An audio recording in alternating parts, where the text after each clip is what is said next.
The first component in the Houseworth modular electrical system is the wiring module. And the wiring module is a plastic case inside of which are metal buses for positive, neutral, and ground wires, so that when the wires push through the back, they then get held in place by the metal buses. Once attached, the wires are never removed again. They're always remain there.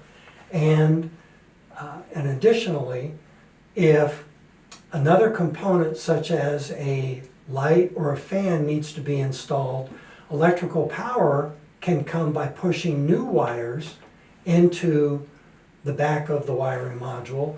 They will make contact with the buses, and electricity will be provided to the new device.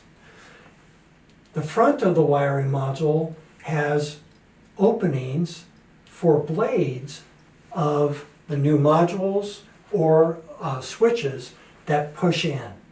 So in this way, both the connections for the devices themselves as well as the connections for the wires are fully enclosed inside the plastic case, and therefore they're touch safe and there's no danger of electrical shock.